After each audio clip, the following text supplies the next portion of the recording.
So we're going to listen to some information about the terrain theory with Louis Pasteur and Antoine Béchamp. Family wellness. Pasteur versus Béchamp. An alternative view of infectious disease. Le microbe n'est rien, le terrain est tout. The microbe is nothing, the terrain is everything. The last words of Louis Pasteur, father of the germ theory of disease.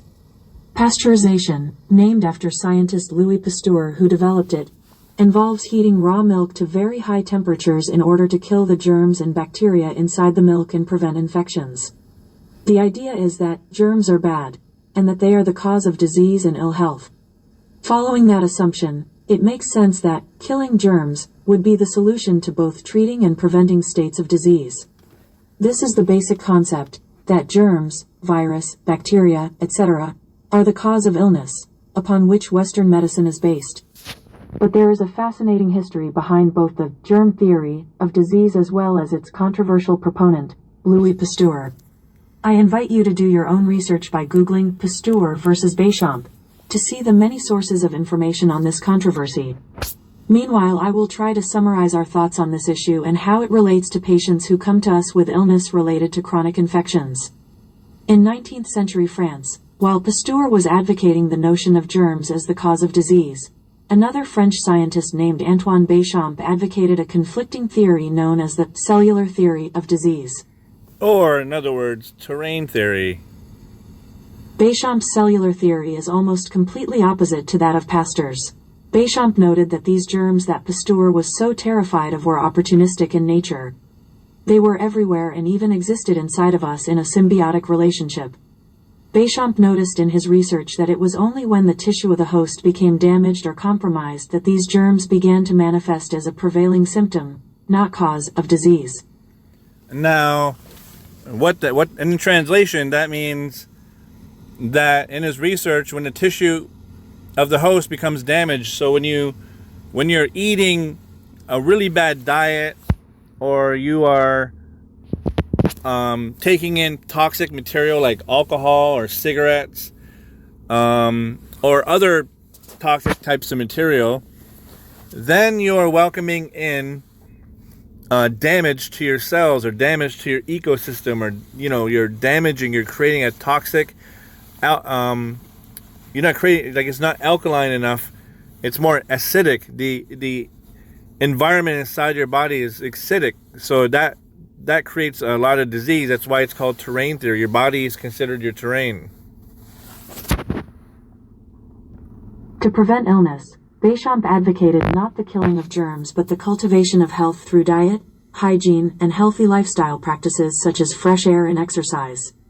The idea is that if the person has a strong... Oh yeah, also, have you noticed that the government, that the medical health experts, and all these people who are claiming to wear a mask and to social isolate, and to basically stay home, stay away from other people, they're not promoting eating healthy. They're not promoting, exercise or fresh air. They're not promoting any of that. So let that sink in for a little bit. Immune system and good tissue quality, or terrain, as Béchamp called it, the germs will not manifest in the person, and they will have good health. It is only when their health starts to decline, due to personal neglect and poor lifestyle choices, that they become victim to infections. You can see this when a group of people go hiking in the woods. It often seems that the mosquitoes attack only one or two people out of the group. And as it turns out, it's always the same person that always gets attacked by the mosquitoes. This person is usually the one who always catches the latest flu and has the weakest immune system. This is because these germs, including insects, are opportunistic in nature and only attack the weak. To treat illness, Béchamp's cellular theory also applied. Béchamp was less concerned with killing the infection and focused more on restoring the health of the patient's body through healthy lifestyle choices. Béchamp saw the infection as a footnote to the state of illness and not the primary cause. As the person restored health through diet, hygiene, and detoxification, the infection went away on its own without needing measures to kill it. Pasteur and Béchamp. Yeah, because when you're trying to kill an infection, you're creating more damage. because you're not allowing the body to detoxify you, to get all them flu symptoms and all that sickness symptoms is your body trying to get rid of crap that you put in you, or crap that someone injected into you, like a flu shot or a vaccine shot. Also, the crap that the corporations are hiding in their products, whether it's hygiene or whether it's food or whether it's drinks. These guys are hiding stupid fucking carcinogenic, cancer-causing, poisonous chemicals in their packaging, or in their products, and they're allowed to, because they're hidden under, a special, whether it's perfume or flavoring, they'll hide it under that, because it's something that they don't have to disclose to you, because it's their secret sauce. So yeah, that's what's happening. Then also the pollution and crap that we're getting in the environment from all the factories, all the poisoned water, all the poisoned land, and all the Monsanto shit. We're just getting bombarded. We're getting hit left, right, and center. And then you're getting sick and turning around and blaming a virus when the virus is trying to help you. As the person restored health through diet, hygiene, and detoxification, the infection went away on its own without needing measures to kill it. Pasteur and Béchamp had a long and often bitter rivalry regarding who was right about the true cause of illness. Ultimately, Pasteur's ideas were accepted by society and Béchamp was pretty much forgotten. See, that's the other thing. Pasteur's work and everything that he did was funded and promoted. He had money behind him because he was joined up with the Rockefeller family. Around the same time that John D. Rockefeller seized U.S. media, he also hijacked U.S. medicine. When it was discovered that drugs could be produced from petroleum, America's top oil mogul ordered his army of propagandists to invert reality accordingly. Medicines used for thousands of years were suddenly classified as alternative, while the new, petroleum-based, highly addictive, and patentable... And let's not forget that in the 1800s, the Rockefeller family was the king of oil.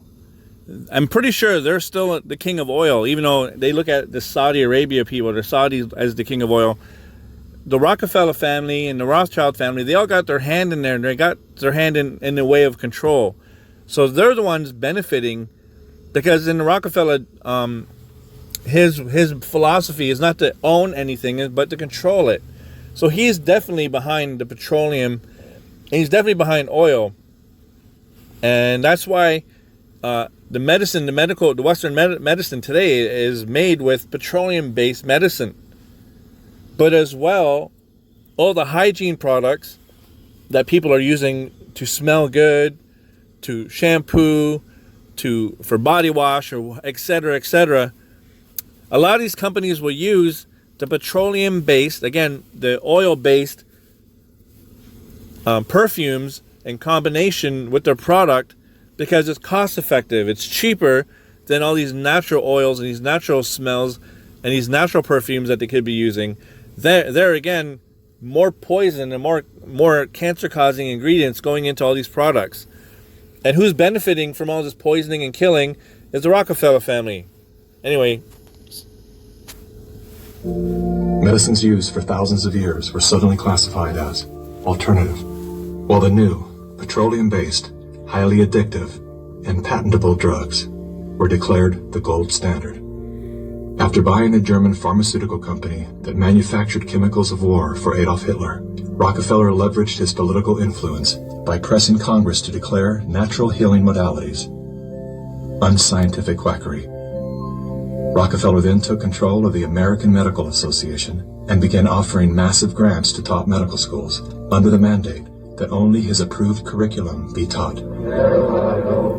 And remember, his approved curriculum is off the man that they funded, which was Louis Pasteur. And again, like we're discovering and we're walking through all this, the history, is Louis Pasteur was a fraud and a plagiarizer. But that's what they wanted. They wanted this sort of petroleum-based medicine to go around the world, because they don't want people actually discovering that they are in control of their own health. But if they figure out that there's some crazy virus that's out to get them, and come to us, we're the ones who can save you, we're the only ones who can protect you, then you're going to spend all your money and time, buying into this medical field. Any mention of the healing powers of herbs, plants, and diet was erased from most medical textbooks. Doctors and professors who objected to Rockefeller's plan were crucified by the media, removed from the AMA, and stripped of their license to teach and practice medicine. Those who dared... And that's why nobody speaks out against it. That's why nobody says anything. Because you say something, boom, you lose your funding. Boom, you lose your funding. You get no money. Everybody is scared to lose their money. The paycheck that pays for your family and your house, your car, your boat, your vacations, all that goes out the door if you speak against this friggin', I don't know, it pisses me off, but anyway. Speak out, were arrested and jailed. When evidence began to emerge that petroleum-based medicines were causing cancer, Mr. Rockefeller founded the American Cancer Society, through which he suppressed that information. John D. Rockefeller is duly credited as the founder of the pharmaceutical industry, and the reason that... So, this guy not only poisons you, gives you cancer, but then he starts this goddamn cancer organization as if he's there to help you. And that's why we'll never ever find a cure for cancer, because the cure for cancer is in your own hands, and it's in your own ability to stop eating garbage, to stop putting toxins into your body. Oh man, it's crazy. Medical error is currently the third leading cause of death in America.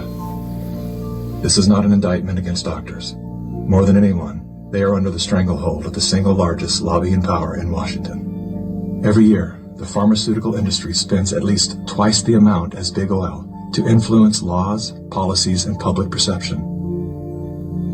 Thanks to Mr. Rockefeller, the architect of American monopolies, no industry has more power over our lives than Big Pharma.